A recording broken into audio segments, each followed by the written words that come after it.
നീ എന്തൊക്കെ പറഞ്ഞാലും നിന്നെ കൊണ്ടൊരു കല്യാണത്തിന് സമ്മതിപ്പിക്കാതെ ഞാൻ വിടില്ല. ഇനി നിങ്ങളോടൊന്നും സംസാരിച്ചിട്ട് യാതൊരു പ്രയോജനമില്ല. ഞാൻ പറഞ്ഞു സംസാരിക്കാം. നിങ്ങൾക്കൊന്നും ഞാൻ എത്ര പറഞ്ഞാലും മനസ്സിലാവില്ല. അയ്യോ മാഡം, ആംബുലൻസ് എടുക്കടാ. ഒരു മിനിറ്റ് സാർ. സാർ നിക്ക് സാർ. അമ്മ ബോധം കെട്ട് വീണു സാർ. എന്താ പറ്റിയെന്ന് അറിയില്ല. ദയവ് ഇത് അങ്ങോട്ടൊന്ന് വന്ന് നോക്ക് സാർ. മാഡം മയങ്ങി കിടക്കാണ് സാർ. ഒന്ന് വന്ന് നോക്ക് സാറേ.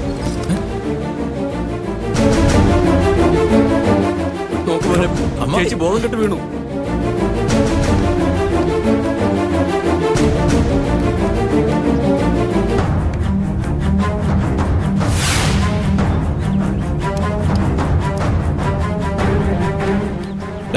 ആംബുലൻസ് എടുക്കടാ.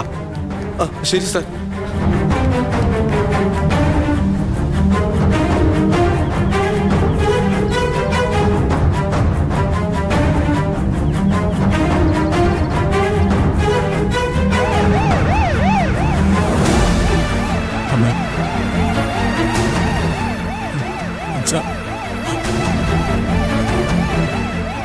കണ്ണു തുറന്നു നോക്കമ്മേ.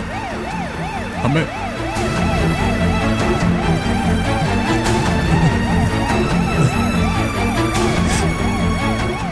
മോനെ ശിവ, ഒന്ന് വേഗം പോ മോനെ. എന്റെ മോക്ക് എന്ത് പറ്റിയോ ആവോ. പക്ഷെ നിങ്ങൾ ഇങ്ങനെ ടെൻഷൻ ആവാതെ, ആന്റിക്ക് ഒന്നും സംഭവിക്കില്ല.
വിക്രം, നീ എന്താണ് ഇവിടെ?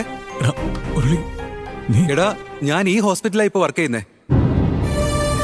ആന്റിക്ക് എന്താ പറ്റിയേ? അമ്മയ്ക്ക് എന്താ പറ്റിയെന്ന് പറ. എന്താ ചെയ്യേണ്ടതെന്ന് എനിക്കറിയില്ല. പെട്ടെന്ന് ബോധം കിട്ടി വീണത്. സംസാരം ഒന്നുമില്ല. എനിക്ക് പേടിയാവുന്നടാ. എടാ, നീ ടെൻഷൻ ആവണ്ട. ഞാൻ പോയെന്ന് നോക്കട്ടെ. മോനെ, ദേവയാനിക്ക് എന്താ പറ്റിയെന്ന് നോക്കൂ. അവളെ എങ്ങനെയെങ്കിലും തിരിച്ചു തരണേ.